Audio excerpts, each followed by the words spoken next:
पेंशनभोगी रही बड़ एटे वीडियो को संपूर्ण देखंतु जहाद्वारा आपण संपूर्ण सूचना पाई परिबे एवं वीडियो को लाइक सहित चैनल को सब्सक्राइब रखंतु जहाफल आपण एई भई लेटेस्ट न्यूज बेटे सर्वप्रथम पाई परिबे। तो आसंतु संपूर्ण खबर उपरे नजर पकेबा। जहा सूचना मिलछि केंद्र सरकारी कर्मचारी एवं पेंशनभोगी मध्यरे वर्तमान एक बड़ व्यापक भाबरे आलोचना हेउछि। अष्टम वेतन कमिशन लागू हेबा पूर्व सरकार कोन वर्तमान महंगा भत्ता डीए मूलधन मारे जोड़िबे एही प्रश्न उठाइछिंती कारण सप्तम वेतन कमिशन कार्यकाल डिसेंबर 31 2025 रे शेष होइथिला एवं जनवरी जून 2026 पई डीए बुद्धि सप्तम वेतन कमिशनर परिसर बाहर प्रथम संशोधन हेबो। जदिओ अष्टम वेतन कमिशन पूर्व आरंभ होई साइछि एहार कार्यकारिता पई किछि समय लागि पारे काहेकि हेउछि विलंब आसंतु जणिबा। साधारणतः जेकोसी वेतन कमिशनर एहार रिपोर्ट दाखल करको प्राय 18 मास समय निये। विचार प्रक्रिया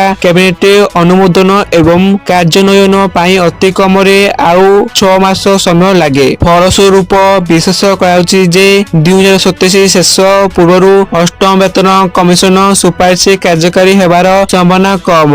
एही समय रे कर्मचारी संगठन गुड़िक दाबी करछन्ति जे वर्तमान 58% डीए को सेही समय पर्यंत एक आश्वस्ति स्वरूप मूल दरमारे मिश्रण कर जाऊ। एहार सरकारक पक्षरु स्पष्टीकरण जे तेबे डीए मिश्रण पाई कौनसी प्रस्ताव नाही बोली सरकार स्पष्टीकरण देई साइछन्ति। डिसेंबर 2025 रे संसद रे एक लिखित उत्तर रे सरकार कहिथिले जे विद्यमान डीए को मूल दरमारे मिश्रण करिवार कौनसी प्रस्ताव विचाराधीन नाही एवं सरकार कहिसन्ति जे एआईसीपीआई रो मुद्रास्फीति सूचकांक आधार रे मुद्रास्फीतिर प्रभाव को पूर्ण करिवा पाई प्रति 6 मास रे डीआर वृद्धि कर जाए एवं यह वर्तमान पाई यथेष्ट रही एवं कमिशन कहिथिले जे जदि डीए को मूल दरमारे मिश्रण कर जाए तेबे मुद्रास्फीति सूचकांक आधार परिवर्तन करको पड़िबो जहा भविष्यत रे डीए हार रे ह्रास आनी पारे। तेणु कमिशन स्पष्ट भाव रे कहिथिले जे यह मूल दरमारे डीए को मिश्रण